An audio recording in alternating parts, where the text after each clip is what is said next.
update. Would I be the a-hole for straight up leaving and ghosting my fiancé after I found out she cheated?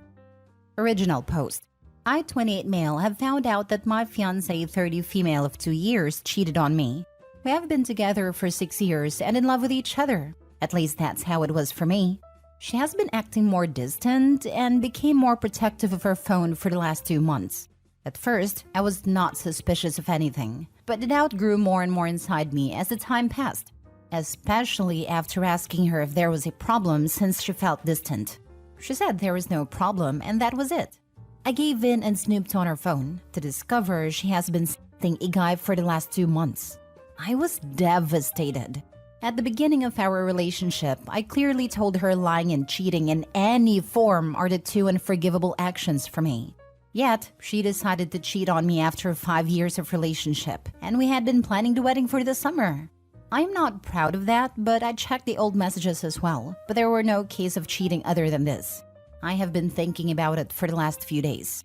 I tried to rationalize it and told myself I cannot be leaving a 6 years relationship because of a single mistake. But after having a long talk with my oldest sister, I realized that I should respect myself and leave. She was the one who betrayed the relationship, not me. We do not have any shared assets, and lease is on my fiancé's name. I have an inherited house, but it's in another city. Tomorrow I'm planning to just get important things from the house, block her from everywhere and just leave. I do not want a closure, to be honest. I just want to grieve the relationship. I thought maybe I did not love her given that I want to leave her right away, but it's not like that. It hurts a lot. I tend to stress eat, doom scroll, and spiral into depression in these kinds of situations. I have that experience from my early 20s. By going no contact and returning back to the city where my family lives will give me a circle that can support me. Would I be the a-hole if I straight up left and ghosted her without saying anything? Now for the top comments before reading the update. Not the a-hole, but if you can get screenshots of the chats as proof. So when people ask you, you can back it up. Yeah, print them out and leave them for her to find the day you leave. Block her number and all socials. Tell family and friends to do the same. Yeah, you need to let her know in some form that you know what you did. Otherwise, she might try and track you down, spam your family, etc. to have her say. Cheaters always like to try and change the narrative. Cut that off before she tries it. Don't even wait for them to ask. Hey, I know everyone may have noticed that I left suddenly. The lease was in my ex's name, and I found out she was cheating on me. For obvious reasons, we are no longer together and I want nothing to do with her. I'll get my new address out to everyone ASAP. When you moved in, throw a ditch the beat party. Make a point of using money you'd save for the wedding. Cheaters count on their exes not telling anyone. It lets them keep cheating and lets their ex face the social consequences of just vanishing for no reason. He ghosted me. Wow, he's so terrible. Flat out tell people you didn't do anything wrong. Snooping on a phone is generally a huge no-no, but when you're pretty darn sure that there is cheating going on or a gambling problem or something else major, then it's one of the few times I'll forgive. Not the a-hole, but if she doesn't know you've left her, she may report you as a missing person. I'd say once you've packed up and on your way out, send her a 2-line message. Say you've left her because you know she's been seeing people. That will hopefully prevent her from trying to force contact. Don't send screenshots of other people's conversations. Just don't. There could be legal implications. Not a lawyer. Just leave. Message her parents and her wedding guests through the online wedding guest portal or text them, "Hi, I just discovered evidence of fiancé in a relationship with another man. Wedding is off. Grateful I found out before the wedding. Best to you all. Any costs of the wedding Miss Cheater can handle." Some people will take her side, but you can't fix that. Now for the update. Firstly, I will not spread screenshots in social media or anywhere. That's illegal and a low blow, even if it does not contain sexual parts. It's a private thing, and I'm not planning to use these unless she plays dirty. One of my sisters came early in the morning to take me after my fiancé left for the work, and we packed some small things. As the lease is on her name, I do not have furniture and stuff. We packed clothes, accessories, and other small and personal things. Her car is an SUV type, so we were able to fit most of the required things thankfully. I could not take the ring though. I left the keys under the flower pot and put a sticky on the refrigerator saying, "I know, bye." Drive took about 7 hours and we safely arrived to the inherited house. On the ride, I received countless messages and calls from unknown numbers but did not answer. Once we arrived at home, eldest sister called me asking if we arrived. She told me fiancé called her crying around 3 p.m. and my sister told her not to contact me. We know everything. And if she tries to paint me bad in any way, we would not use only words, but do not back away from showing solid proofs to people. Fiancé requested to know where I am and speak to me. My sister said I am fine, and she should not contact me in any form. When fiancé said we at least deserve a closure, my sister replied, "Too bad, suck it up." Not exactly that, but that's how I would translate that idiom, and ended the call. I still get calls and messages from unknown numbers. In the end, her father and mother called me. Surprisingly, my fiancé came clean to them, and while they hoped for me to give her a chance, they respected my decision. I thanked them and wished best of luck. Her father told me he will be sending the ring's money and asked me for my bank account. He actually sent it by adjusting to inflation, so I got a pretty decent money. The house is in an almost perfect condition as we renovated it before Mom passed away. It's just incredibly dusty and dirty after not being used since then. My 3 sisters will come this weekend and we'll clean it together. Eldest broke up with her partner recently, so she plans to live with me after her lease ends in a few months. She has been complaining about the rent prices for a while. My sisters are pretty much my only family, so I only informed them with some really close friends.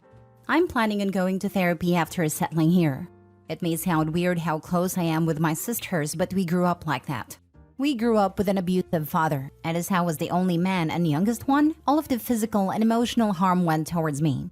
We bonded with each other through trauma, and they tend to be a bit protective with me. I think that history is one of the reasons I just did not want to face my ex-fiancé. I thought I got over that considering nothing happened since we took family therapy, but it seems to be there. I'll get into therapy as soon as possible to understand everything and resolve the problems. I will post if there are any updates, but I just hope there will not be any. I just want to have peace and grieve right now. It sounds as if you are on the right path and have a good support system. Yay, sisters, for having your back. Good luck. Thank you. I did not know what I would do if my sisters weren't there. OP, I am so happy for you, and good for you for getting out. I read your original post. Your message to her was perfect. Short, sweet, and to the point. Thank you. I try to keep it as short as possible. Many people said it would be weird to disappear without a simple note, so that's what I did. You made a perfect choice in your note. She does not deserve a closure talk from you. It may help her, but definitely not you. You are the #1 priority. If she has made you that priority, she wouldn't be in this mess. She made her bed. Let her lie in it. Good luck, and stay strong, King. Closure is just the ex trying to manipulate OP. If she cared for his feelings, she wouldn't have cheated in the first place. My husband's side piece cried and wailed and stalked him at work, called on fake numbers, and used friends to reach him for closure.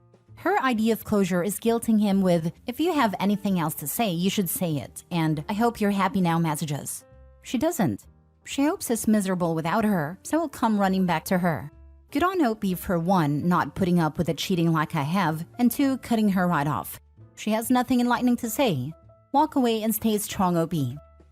This was not an easy thing to go through. It's great that your family and her parents are supportive and understanding. She made a wrong choice and has to live with the consequences of her actions. Her parents are incredible people. I'm glad they did not push for anything further. Next story. Am I the a-hole for breaking up with my girlfriend because she slept with another guy while making me wait? So my girlfriend and I have been together for about half a year, and I just started a new job. I met this male coworker and we became friends. So I invite him over at my place and he recognizes my girlfriend. We don't officially live together, but she spends a lot of time at my place.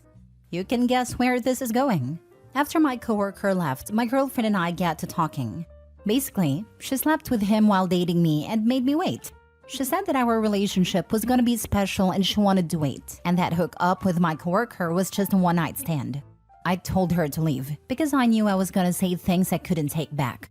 A few days later, after I calmed down and thought it through, I broke up with her. She kept repeating what she said about how she wants more with me, but I told her that I feel like I'm not attractive to her, or at least not as much as others. She kept saying that I was special. Basically, I said that I can't be that special if she preferred to sleep with a one-night stand than me. Edit, I don't think this counts as cheating. This happened within the first month of us dating. We became official after the first month or so. I 100% should have clarified with her if we were exclusive or not, so that's on me. Now for the top comments. Of course you're not the a-hole. Lol. OP not the a-hole. She had a one-night stand with a guy while dating you.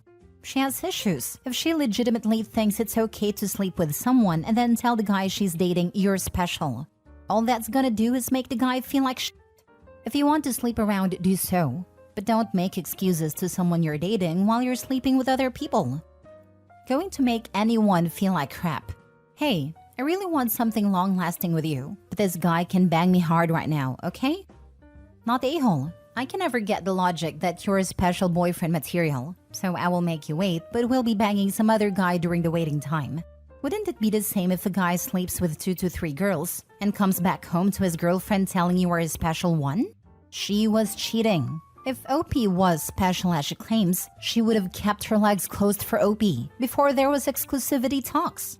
If a difference between keeping your legs open and closed is a tag called exclusivity is BS. It's funny, isn't it? Guy sleeps with a girl and says she means nothing and he's horrible, rightly so. Girl does it and it's all good? Let me translate it for you. I thought you're the type of guy who would commit to me, so I made you wait, and without a promise of that commitment equals I am not attracted enough to you to sleep with you. But there are guys who I'm attracted enough to just want sex with even without commitment. Those I will sleep with without any wait. Last story. Am I the a-hole for avoiding a friend after she tried to set me up with a single mother? I, 31 male, have been single for several years now. A fact that a friend of mine, Lily, 34 female, was aware of. I've always been passionate about my current job. During my training years, I became familiar with Lily, who admired how much I wanted to join the field, and we have been friends ever since. A few months ago, she reached out to me inquiring if I was still single and mentioned she has become friends with Sarah, 29 female, who had moved from a different state about a year ago and is in the same field. She asked if I would want to go on a date with her during the weekend. I didn't think much of it and agreed to meet Sarah over the weekend. After having a conversation with her, I was impressed by her intelligence, charisma, and the care she had for her patients. However, as the conversation went on, I discovered she had a child, which is a deal breaker for me. But I was already in the conversation, and a statement about her daughter came as an off-topic rather than me specifically asking for it. So I tried to listen to her without showing any change in my expression and continued the evening.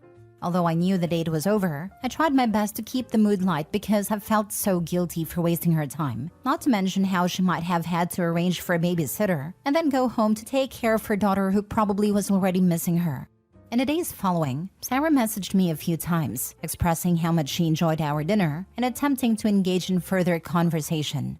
Initially, I responded with as much positivity and professionalism as I could, but eventually I had to clarify that, despite enjoying our conversation, I preferred to maintain a professional relationship. I even helped her during a staffing shortage by sending some of my best interns to assist her. Although I appear sociable and confident, much of it is the result of my training. I get easily flustered and awkward, and this whole situation with Sarah just made me feel so bad that it led me to start ghosting Lily. A few months later, I saw Lily again for a work thing where she confronted me about my avoidance, suspecting something went wrong on the date. I said it was just due to work and staffing shortages, a response she clearly didn't believe, but she didn't press further due to the professional setting we were in, and she suggested we meet after work to discuss it further. Reluctantly, I met Lily at a coffee shop where I initially dodged the issue. However, she realized I was just avoiding the issue, so she said she just wanted to understand what happened and doesn't care why.